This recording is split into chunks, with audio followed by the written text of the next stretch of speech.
It's the Phoenix, Arizona weather discussion. This is for Tuesday, November the 3rd. I'm Michael Groff. Temperatures to remain above average and maybe even approaching record levels at times for the rest of the week. But then by this weekend, a major pattern change takes over. Much cooler temperatures come on in, maybe a chance at some rain around here. And it looks like we could be saying farewell to the 90-degree temps for the rest of the year. Let's hope so. Plus, we'll get you an update on the tropics and what could be a historic storm making landfall in Nicaragua.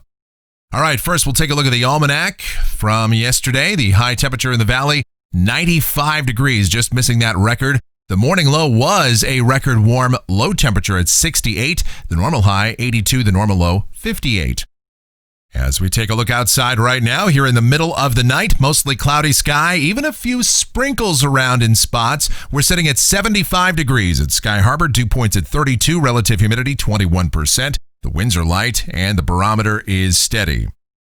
Temperatures around the area right now, 67, the cool spot at Fort McDowell. Most locations in the metro are in the 70s to near 80.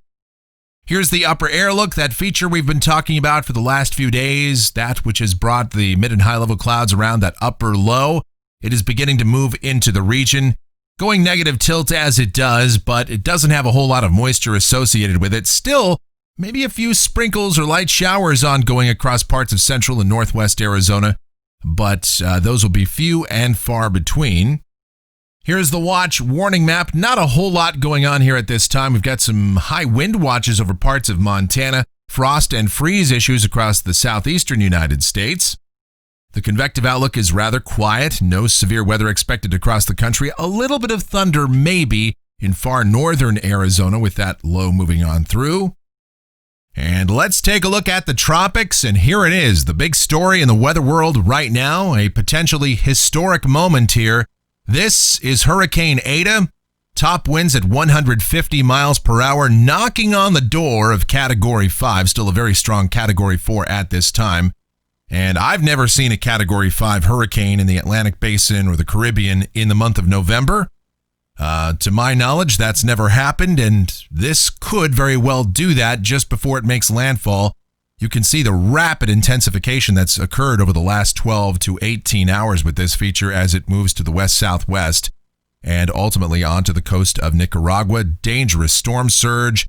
Obviously, the winds will be incredible with this, but then the big story is going to be the very heavy rain, 20 to 30 inches of rain, maybe more than that, as this moves through Nicaragua and Honduras throughout the week. It will be weakening as it does, but still, this is going to put down some major amounts of rain. And then what you see here on the official track for the National Hurricane Center is this system begins to move back to the northeast and out over the Caribbean once more. And the million-dollar question is, will it redevelop? And there are certainly some models that suggest that it will. Let's take a look at that. Here's the GFS ensemble suite. And the ensemble mean, the black line, moving it over Nicaragua, Honduras, and then curving it off to the northeast, back out over the Caribbean and up toward Cuba by late in the weekend and early next week. We could be dealing with this storm for 7 to 10 days, folks. And then where it goes from there, nobody knows. This could go either out into the Atlantic, might head up toward Florida, could go out into the Gulf of Mexico. It may fizzle out entirely over Central America and not be a problem for the United States or the Atlantic Basin. We'll just have to see as time goes on, but still a historic situation ongoing and obviously a life-threatening one for Central America. All right, closer to home, the precipitation outlook valid through next Tuesday morning from the WPC. A few hundredths of an inch of rain possible here in the valley. The heaviest totals will be confined up to the north and east of us over the higher terrain, and some of that will come down in the form of snow. All right, let's get into modeling here, see what's going on. This is the GFS. It's the OZ run, valid at 2 o'clock this afternoon. And this is the upper look at about 18,000 feet. There's that little wave moving through the southwest and down at the surface. Yeah, we'll have a few sprinkles or light showers around early this morning, then becoming mostly sunny by the afternoon. And again, maybe a light shower over northern Arizona too. High temperatures today should be in the upper 80s to low 90s. Tonight, the sky becomes mostly clear, overnight lows in the 60s, and then tomorrow, we're mostly sunny and dry, high temperatures low 90s. Thursday, the upper heights at their maximum here, somewhere between about 588 and 590 decameters.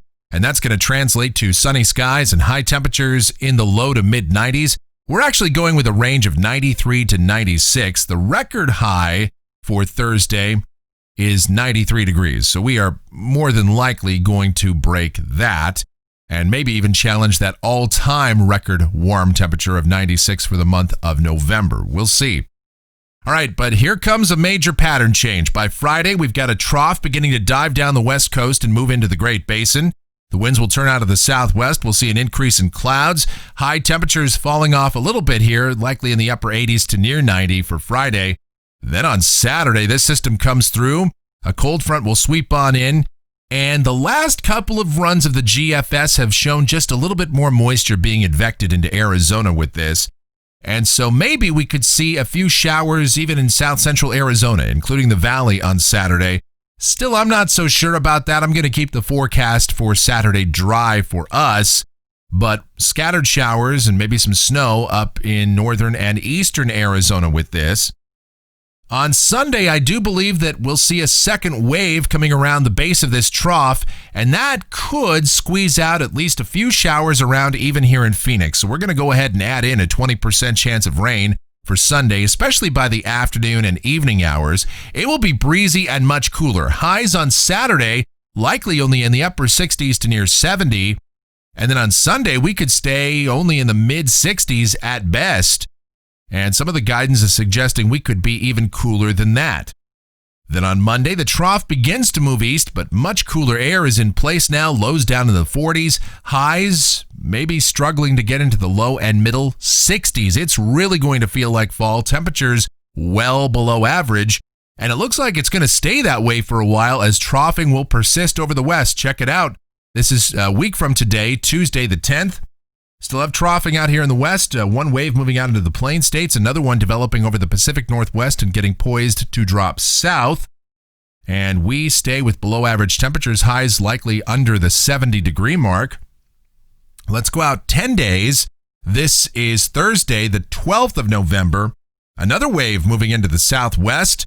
Southwesterly flow in here, maybe some unsettled weather and temperatures below average if this verifies. So we could be looking at an extended period of cool temperatures around here. Finally, looking at rainfall off of the European ensemble, and many of the members here are at least showing some very light QPF totals in here. Again, the ensemble mean is only around 0.2 of an inch for the next couple of weeks, but when you've been as dry as we have been for so long, we will take whatever we can get out of this. All right, temperatures off the national blend of models, 93 today, 92 tomorrow, 96 on Thursday. Wow.